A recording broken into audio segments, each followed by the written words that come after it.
And what's your pleasure? From the Thomaston Place Auction Galleries in Thomaston, Maine, I'm Elizabeth McLeod with Auction Waves.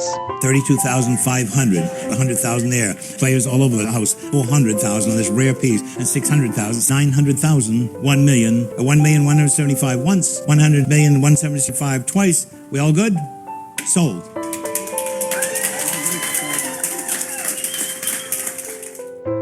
Every item passing over the auction block comes with a history behind it, and the story of how and why an item was created ties closely into the story of who created it.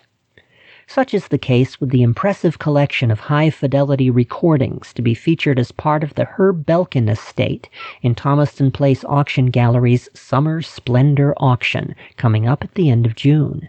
Not only do these recordings offer an impressive heritage tied to a towering figure in the world of audiophile sound production, but the recordings themselves offer a powerful and exciting listening experience.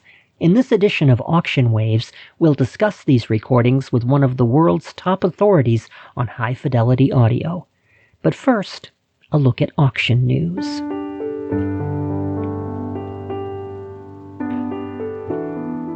Our auction of Japanese art and antiques on May 2nd was a big success, with 170 buyers taking home an array of unique and distinctive items covering 5 centuries of Japanese history.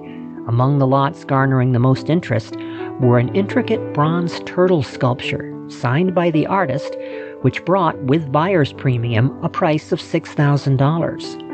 A 19th century carved ivory box featuring exquisitely detailed figures of dragons realized, with the buyer's premium, a total of $6,600. And a second ivory box beautifully decorated in the Shibayama method of inlaid mother of pearl, with the buyer's premium, realized a total of $5,280. As always, lacquerware generated a lot of interest, and so did cloisonné, with the high bid of the auction going to a breathtaking Meiji period jar, accented in silver and decorated with delicate images of flowers, birds, and butterflies. Bidding on this item proved vigorous. And now 25,000. At 24,000, now 25,000. At 24,000 once, 24,000 twice, and for 25,000. We all in, all done. On the phone with Jen, 25,000. And now 27.5. 27.5. Yes, and now 30,000, and now 30,000. I have 27.5 on the phone, now 30,000. Selling once, selling twice at 27,500, and it is sold, 27.5. With the buyer's premium added, this beautiful item went to its new owner for a total of $33,000. Meanwhile, work is well underway for our signature 3-day Summer Splendor Auction, June 27th, 28th, and 29th. Here's where bidders will find an assortment of extraordinary items from important estates and distinguished collections, with approximately 1,500 lots to appear on the block. Along with the impressive collection of recordings, music memorabilia, and breathtaking works of contemporary art to be found within the Belkin collection, we'll also present a selection of fine Chinese antiques dating from the Ming Dynasty down to the early 20th century. An array of American and European art, including original paintings by Edmund Hess and Jamie Reed, and signed prints by Ralph Steadman, Norman Rockwell, and William Wegman. We'll have collections of fine jewelry and an assortment of interesting firearms. We're also proud to offer an eclectic selection of art, furnishings, and decor from the private collection of television and radio personality Sally Jessy Raphael. The full listings for this highlight of the auction season will be released on May 21st, so be sure to keep an eye on our website, thomastonauction.com.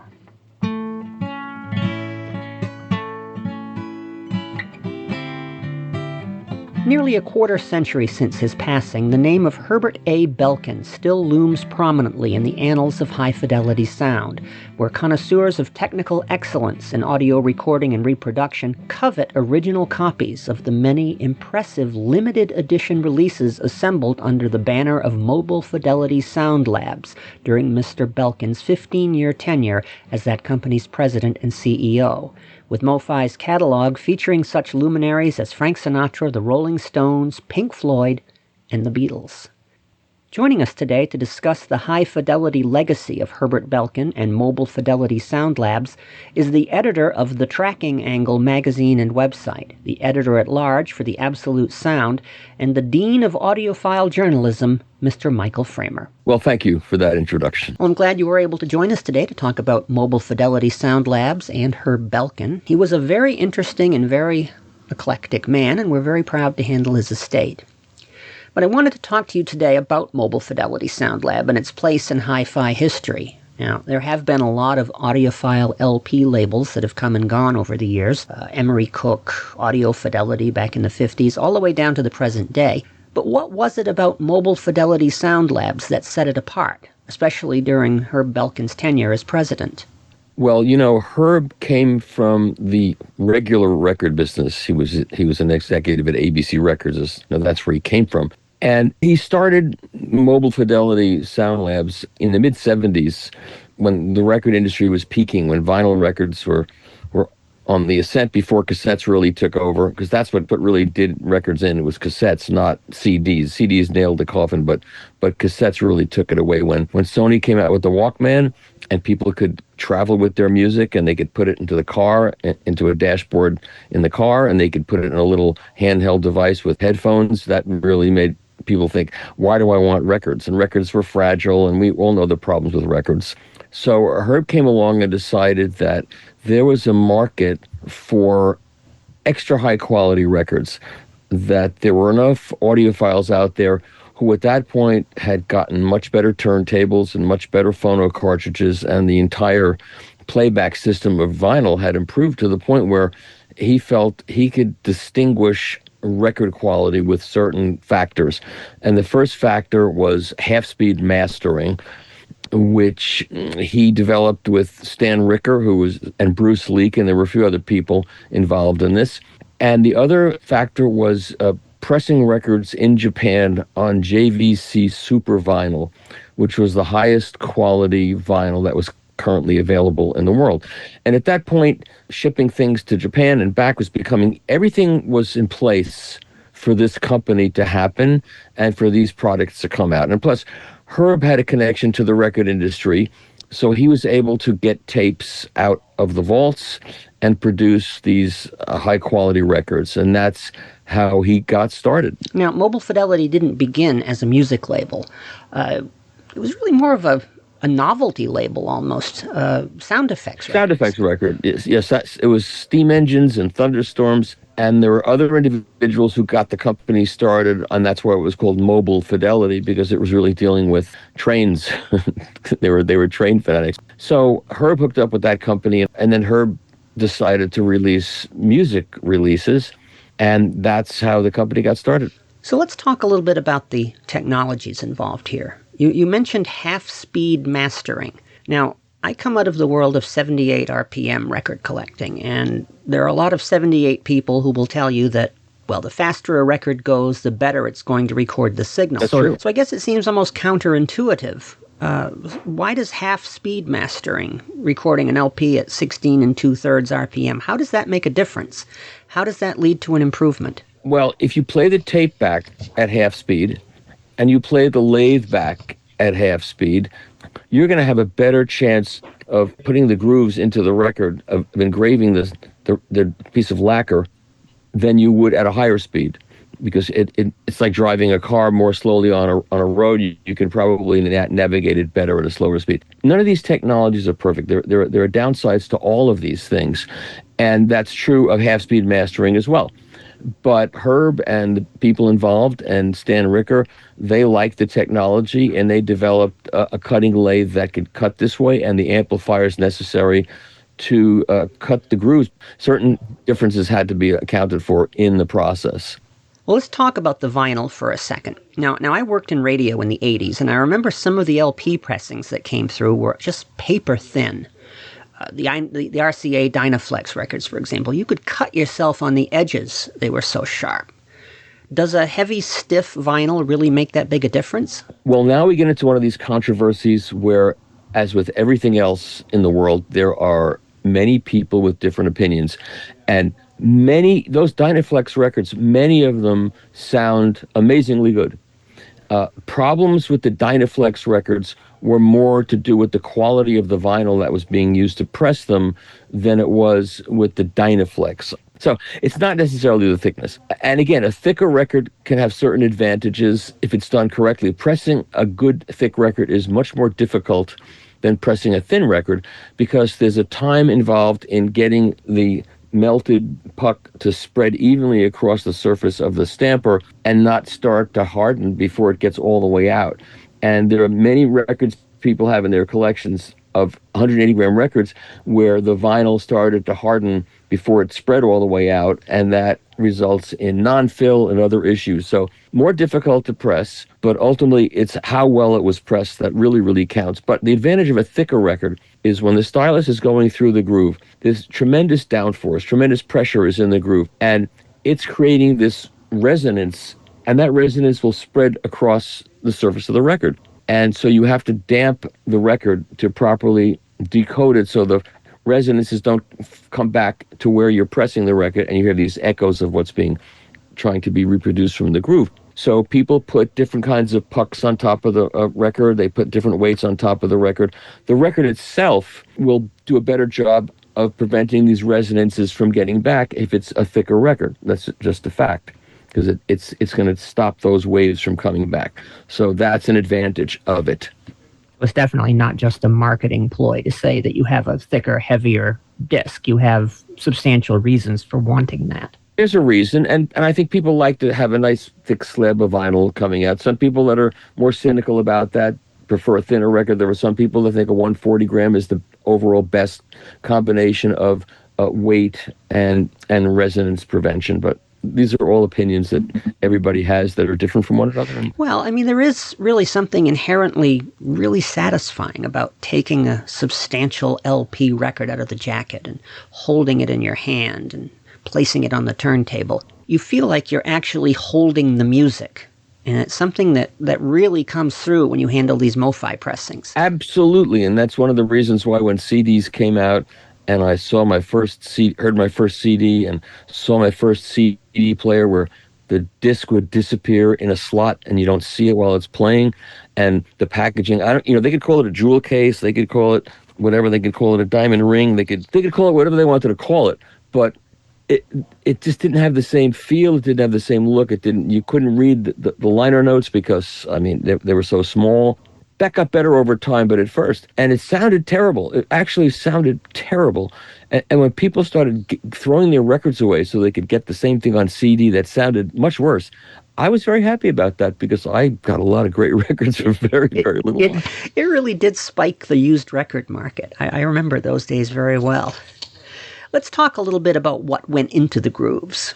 How did Mobile Fidelity deal with the master tapes that it got access to? Was it just a straight run from the tape deck into the recording lathe, or did they do restoration on the tapes first? In the early days, don't forget, it was, I think the first MoFi that I got was Steely Dan's Katie Lied. That was the first one I bought. There were a few other earlier than that. And the tapes were in very good shape at that point because it wasn't that many years after they were originally produced. So all they had to do was take the tape out, carefully thread it up on the machine, play it back, maybe run it once to make sure there are no anomalies involved, and then cut the lacquer. So it wasn't that difficult. And then they would send it to Japan for processing. And the Japanese had very, very good metal plating at that point in time. They still do. And the JVC Super Vinyl, that was the quietest, best vinyl. So I've still got all those original MoFis, and they sound great. Now, MoFi also did interesting things with their equalization that not everybody likes. And usually what they would do is they would boost the bass up a little bit, they would boost the treble up a little bit, and that would produce what's called the smiley-faced equalization. And I've got examples of that. Some of them can sound great, and some of them, this is another matter of opinion. So, like when the Beatles box came out, I got one of those boxes, and I got it at Mobile Fidelity. I went up to Northridge where they were located, and because at that point I was working for Walt Disney at that point in time, and so I had some connections, and I was able to get one box directly. I went up there and got it directly from Mobile Fidelity. And the sound of it, it's very quiet, and very clean and very pristine. And there's a very famous story about somebody, it wasn't her, it was somebody who took the tapes. The tapes actually came from the vault, EMI's vault, and were hand carried to California. And there's some really funny stories about that I don't want to get into, but somebody actually did that. That stopped happening after a while. And the records came out, and I took a copy of Sergeant. I was lucky enough to be involved when they were going to do, I think it was the 30th anniversary of Sergeant Pepper, and they decided they were going to cut the lacquers in the UK, and they were going to come to America and cut a lacquer in America and compare the results of what they got. And so what happened was Jeff Emmerich, who was the engineer on the later great Beatle albums, including Sgt. Pepper, he came to New York with the tape. And my friend Greg Calby, who was a mastering engineer, and he had left Sterling Sound and was at Master Disc at the time. And he said to me, do you know where I can get one of those Studer machines that was used to originally master Sgt. Pepper? And I happened to know where there was one. So my treat was to go to Master Disc and meet Jeff Emmerich and listen to the master tape of Sgt. Pepper. What a terrible thing that was for me to do.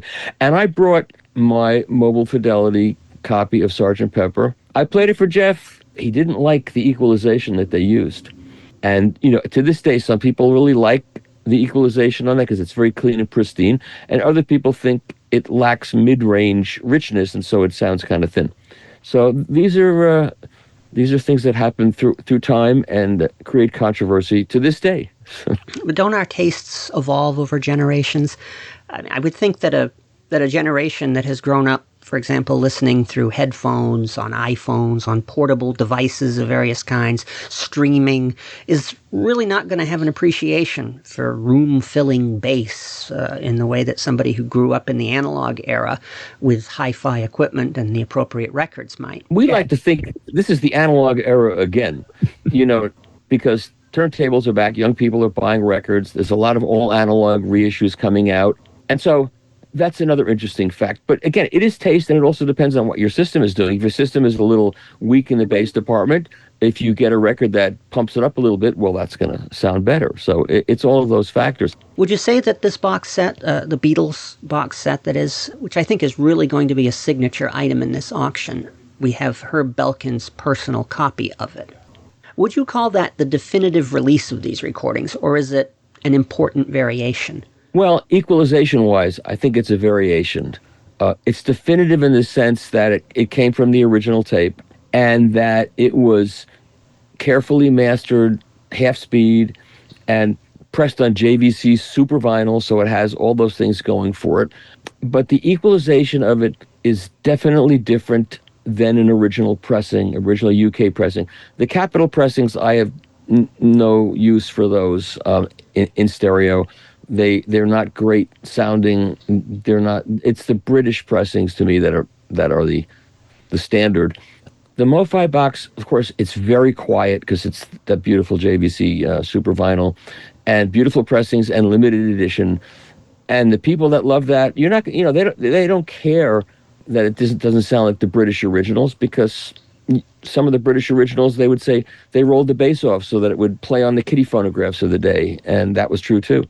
So, again, this is all what you like. It's definitive in some ways, and I've got it right here, and I play it sometimes. I find it fascinating to hear what they did with it, and there's lots of detail in there. And as my system changes, my opinions change too of what it sounds like.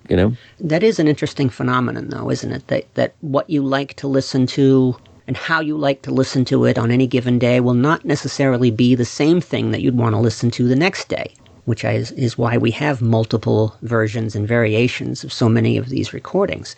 You can say that for the Beatles set, certainly, and also for the Sinatra box set. I mean, those who follow Sinatra would already have all of those albums on the original Capitol releases, but this is a different experience to listen to this box set. And the Capitol originals sound amazing, because Frank was an audiophile, and Frank had an incredible system.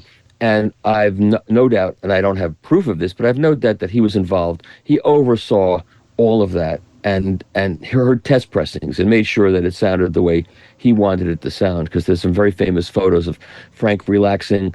He had a 3-channel system, 3 big speakers, and really great turntable and all this Macintosh electronics. So, yeah, he was listening. So that leads into another question. Would you really need expensive, extremely high-end, hi-fi gear to fully appreciate Mobile Fidelity records, or would you get an improvement even if you were listening on the sort of, I don't know, a mid-range console stereo that somebody might have had in their living room in 1980? Well, the people that were buying the Mobile Fidelity records, which were not cheap, they were not cheap. They were people who were audiophiles with good turntables already. They weren't being bought by people with console stereos, I don't think. So you needed a good system to begin with to hear what it did. And again, depending on what your system was doing and what it needed, the MoFi pressing could sound fantastic. It would sound fantastic in the sense that it was quiet and that it was cut from the original tape and not from a production master. And so there were qualities about that are irreplaceable. And of course, when it was done in the 70s, Herb's original series, the tapes were in better shape than they became later because tapes deteriorate over time. Not all of them. The old Scotch 111 is pretty much bulletproof, but by the time we got into the late 70s and 80s, the tapes had issues that had to be dealt with. They had to be baked because a lot of them had shedding problems, and the binder would start to ooze. And MoFi, of course, had to deal with those issues as well. So I'm sure they did properly dealt with them. Well, let's talk about the ultra high quality record series a little bit.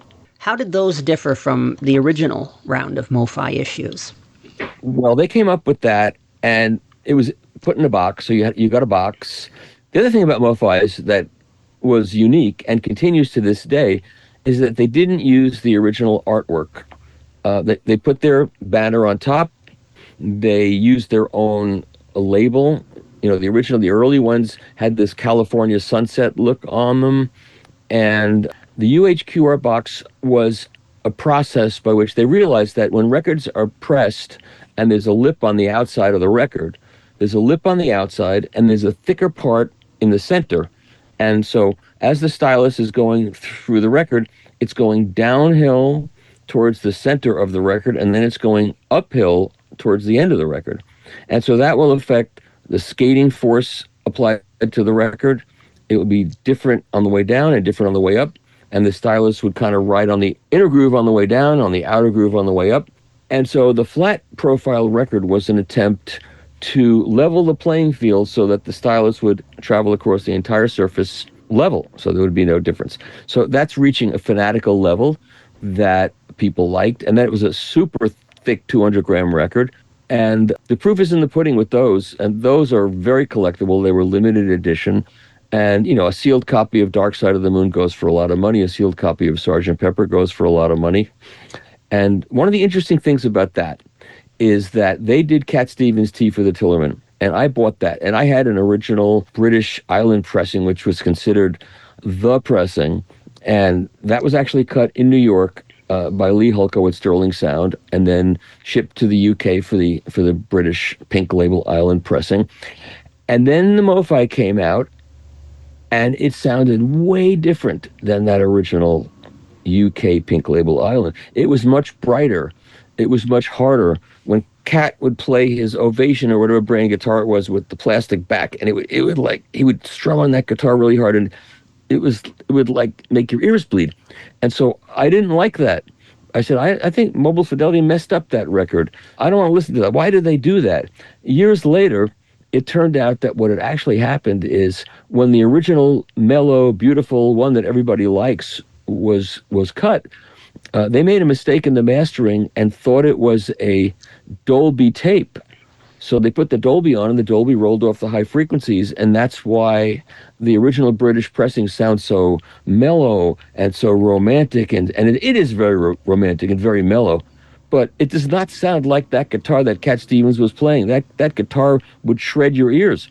And so when that reissue came out from another company, from Acoustic Sounds, they got the tape and they listened to it, and they were like, "Oh wow, we can't put this out."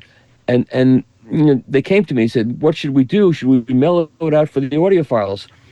And I said, "No. Now that I hear what it's supposed to sound like, because that was a mistake. You have to put it out the way it's supposed to be, and they did.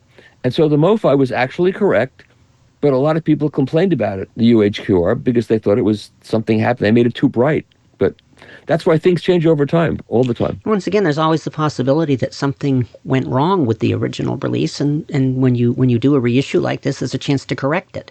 You should always take that chance. That's right. Okay, let's talk a little bit about CDs. MoFi went into CDs in a big way in the 90s, and it seems, just from reading interviews that Herb Belkin gave at the time, that it was very much a reluctant concession on his part to the realities of the market. Yeah. Do the MoFi CDs have a really noticeable difference? Well, the gold was one thing, because as it turned out, aluminum CDs can actually oxidize if you put a scratch in it and break the seal and the air gets in. And I know the Wall Street Journal once did a story that said there are 40 million CDs that no longer play because of the oxidation problem.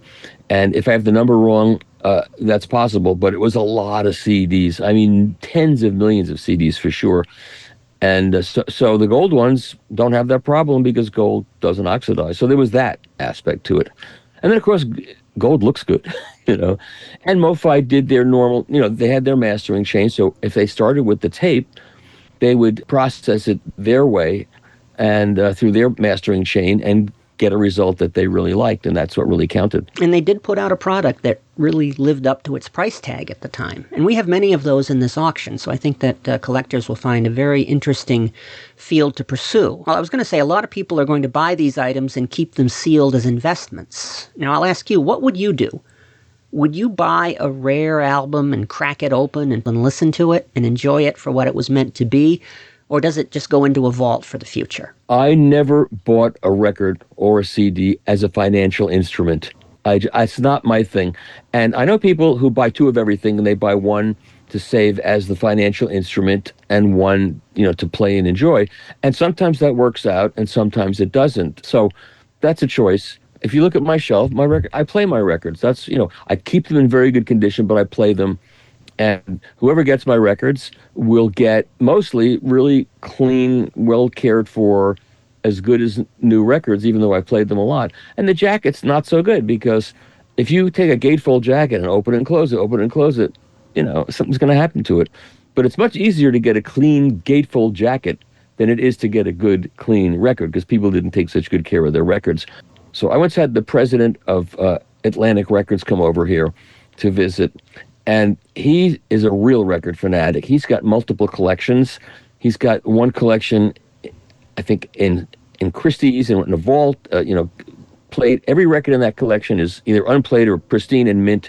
He came here and saw my records. I could see his face fell. It was like, and I said, "Listen, man, I play my records. I don't have these. It's fun to play them. That's all I care about." And nonetheless, a lot of them are really collectible. Like Herb, someday my records, somebody will want my collection and there'll be an auction or something, whatever, and the same thing will happen. One last question before we part company here. If Herb were to somehow know about this auction, what do you think he would say to the bidders? He would be heartened to know that there's still this tremendous interest in records. So don't forget that Herb got out of the record business and stopped making records, just did CDs. And then when vinyl looked like it was coming back, he got back into it with the Anadisc series of records. And those were a whole different range of records with gatefold jackets, and that went on for a bunch of years, and I think until he passed away at pretty much. And I was with him at a meeting when he reintroduced the Anadisc series of records, and that was a big deal. And I said to him, "Herb, records are coming back. You see it now, you sense it. And those of us who wanted records to come back and pushed for it, we had it right, and now you're getting back to it, and we're very happy, and thank you for doing that." It's only gotten bigger and bigger and bigger, and according to the RIAA, in 2024, dollar volume record business was $1.4 billion. And I guarantee you that left out a lot of what was involved. A lot of the smaller stores were not counted in this number. It's probably much bigger, and that doesn't include the used market that's insanely big now. I mean, it's crazy what's happened. And I think if Herb could see none of us imagined what happened would happen. We just hoped we could save it. I used to sit around with my friend Joe Harley, the tone poet for Blue Note, and we used to say, what can we do to save records? And we both said, if we could get young people to hear these records and hear what a good record sounds like, and get the experience of having a record and taking it out of a jacket and playing it and looking at the liner notes and looking at the pictures, they'd want this. But how do we do that? Well, it's happened now. Some days, the good guys win. Thank you very much, Mike Fremer, the editor of The Tracking Angle. Follow his writings at trackingangle.com. Follow his writings, find him on YouTube. And thank you very much for joining us on this week's edition of Auction Waves. Thank you for inviting me, and I hope that Herb's estate does very well, and everybody does well from this, and the people who get these records and gold CDs and art, that they enjoy what they get.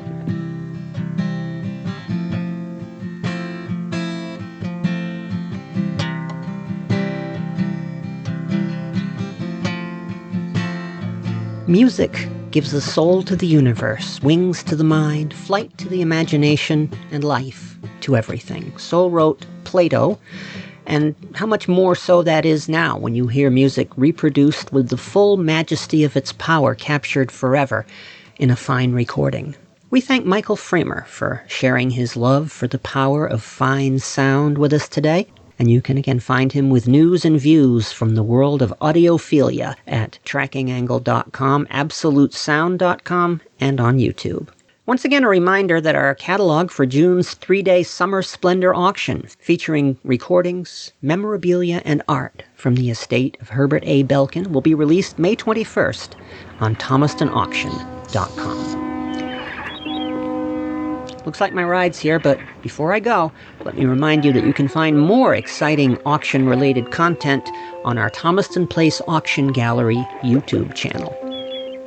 Tishri Dobson is at the piano for us today. Dave Allen picks the guitar. The program is produced, written, and edited for you by yours truly, Elizabeth McLeod, who wishes you smooth sailing, happy bidding, and good listening for Auction Waves. Auction Waves comes to you from Thomaston Place Auction Galleries in Thomaston, Maine.